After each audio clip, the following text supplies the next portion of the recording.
En 1997, DreamWorks, alors nouveau mini-grand studio, fondé par le partenariat de Steven Spielberg, Jeffrey Katzenberg et David Geffen, a sorti son premier long métrage, Le Pacificateur, dans les cinémas. Le Pacificateur est né des exposés journalistiques des journalistes politiques Andrew et Leslie Cockburn. Le scénario de Michael Schiffer recycle des éléments familiers du thriller James Bond Octopussy de 1983, dans lequel les méchants tentaient une explosion nucléaire pour enflammer des groupes de protestation antinucléaire et contraindre le désarmement nucléaire occidental. Bien sûr, le Pacificateur se déroule dans le contexte de la Nouvelle-Russie où tout est permis, dans un décor similaire à GoldenEye, Le Saint, USS Alabama et à la poursuite d'Octobre Rouge. Le thème des armes nucléaires volées remonte à l'épopée James Bond de 1965 Opération Tonnerre, ainsi qu'à l'extravagance plus récente de John Travolta dans Broken Arrow. Le recours à la technologie satellitaire, ainsi que la coopération entre les militaires et les civils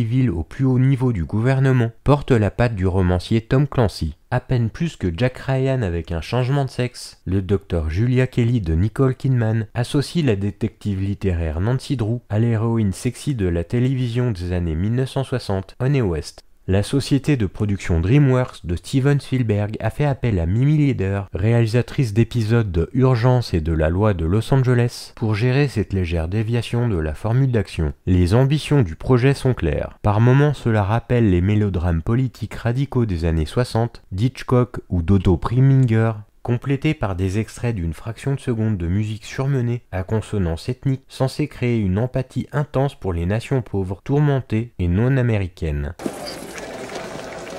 Lieutenant-colonel Tom Deveau au rapport. Selon vos ordres, mademoiselle.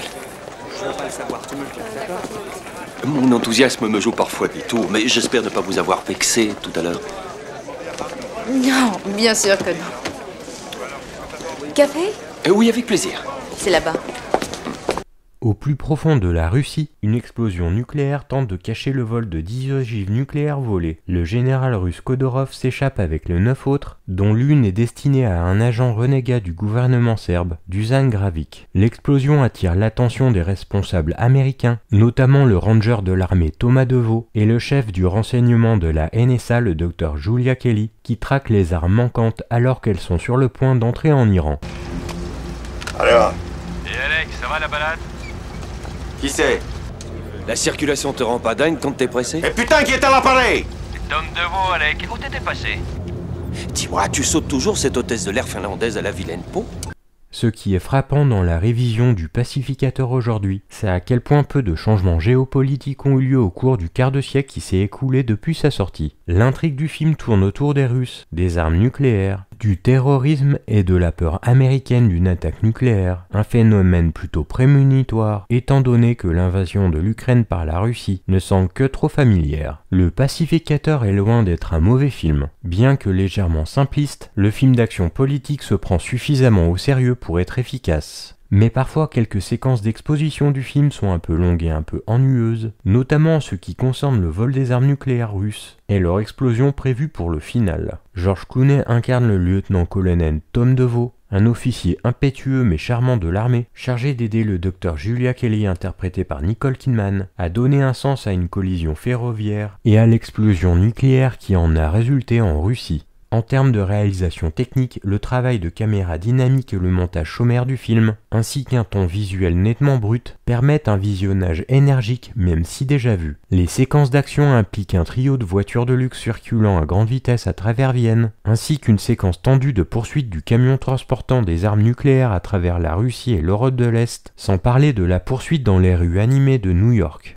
Il y a plusieurs séquences de pause dans le film qui permettent aux personnages de savourer de moments calmes où ils peuvent pleurer, oublier toute intrigue amoureuse qui les catapulterait dans un couple très sexualisé. Ils flirtent à peine, au mieux ces deux-là se disputent, mais finalement ils gagnent le respect de chacun. Leur duo fonctionne à merveille et ils se complètent. Clooney est les muscles du film, un boy scout voyou qui alterne entre une figure spartiate trugueuse et un gars sensible. C'est un gars du monde réel, effronté, intransigeant, un rebelle qui fait le sale boulot par tous les moyens nécessaires. Il possède la grâce devant la caméra d'un James Coburn, mais son personnage est aux prises avec trop de bizarreries incohérentes. Son rôle aurait été plus ou moins taillé, pour ceux de Bruce Willis à cette époque. Kidman a sans doute le meilleur rôle en tant que cerveau du film. Elle évolue d'une scientifique passive à une héroïne d'action active. Son personnage formé à l'université est cool, calme et légèrement officieuse. Si le général Khodorov est le principal ennemi de Tom DeVoe, alors Duzan est l'ennemi juré du Dr Kelly. Je n'ai pas peur de l'homme qui veut 10 armes nucléaires, colonel. Je suis terrifié par l'homme qui n'en veut qu'une. Le compositeur Hans Zimmer a le mérite d'une partition instrumentale stridente mais palpitante qui caresse efficacement les séquences d'action du film. Cette partition musicale reste une de ses meilleures. Mimi Leder, les scénaristes Michael Schiffer, déploie un méchant qui est plus un sentimentaliste vengeur qu'un sanguinaire rageux. Dans le rôle de Dusan Gravik, Marcel Lurès crée un antagoniste malheureusement plutôt fade. Il ressemble à l'icône du film d'horreur Boris Karloff. Comme son personnage doit l'être, il a un air incroyablement lugubre et triste. Il n'y a rien de charismatique chez Dusan. Vous ne pouvez pas vraiment détester le personnage de Dusan Gravik, de la même manière qu'un grand méchant devrait être méprisé. Même dans sa scène de mort, Dusan est comparé au Christ sur la croix. Vous ne pouvez donc ni ricaner, ni railler ses motivations. La performance émouvante du comédien suscite plus de pitié que de rage.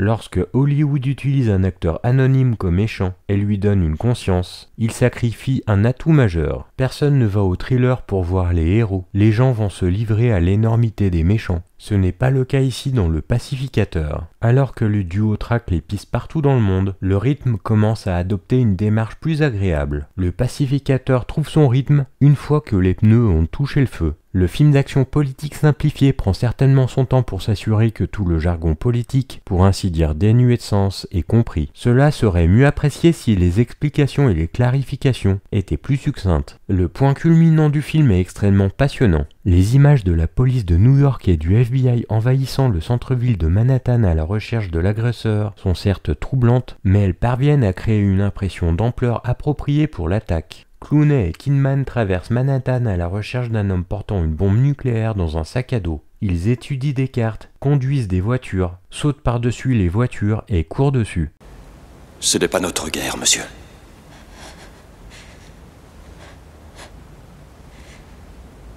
Ça l'est maintenant. Julia et Thomas traversent le monde à une vitesse ultra rapide afin d'éliminer un terroriste particulièrement dangereux en espérant sauver tout le monde de la dévastation nucléaire. Pour être honnête, Le Pacificateur n'est pas exactement le thriller xénophobe standard et enthousiaste. L'homme qui finit par s'infiltrer en Amérique avec son engin mortel n'est pas un psychopathe de la réglementation, mais un individu profondément peiné par la guerre qui a détruit sa maison et sa vie à Sarajevo. Néanmoins, le film ne flirte en réalité qu'avec de telles complexités et nuances. Lorsque Mimi Leder met l'accent sur les éléments humains dans Le Pacificateur, elle permet à son public de réfléchir au lieu de réagir politiquement. Le film est à peu près aussi populiste qu'il peut l'être, s'étend sur de larges pans des tensions géopolitiques alors d'actualité à travers le monde, et offre un point culminant entraînant à couper le souffle dans Manhattan, alors qu'une ogive nucléaire de taille de sac à dos menace de détruire la moitié de la ville. Le Pacificateur n'est peut-être pas un thriller pointu pour les temps modernes, mais en tant qu'un des premiers véhicules de George Clooney et offrant une évasion divertissante, il fonctionne. Ce n'est pas serré, ce n'est pas trop spirituel, ce n'est même pas pertinent au climat social actuel, c'est une sorte de monstre de Frankenstein, composé de meilleurs films issus des deux genres influents, expliquant ainsi pourquoi il n'a jamais trouvé le public lors de sa sortie initiale. Pourtant, il est composé de bons moments, même s'il n'est pas aussi magnifique que ses stars.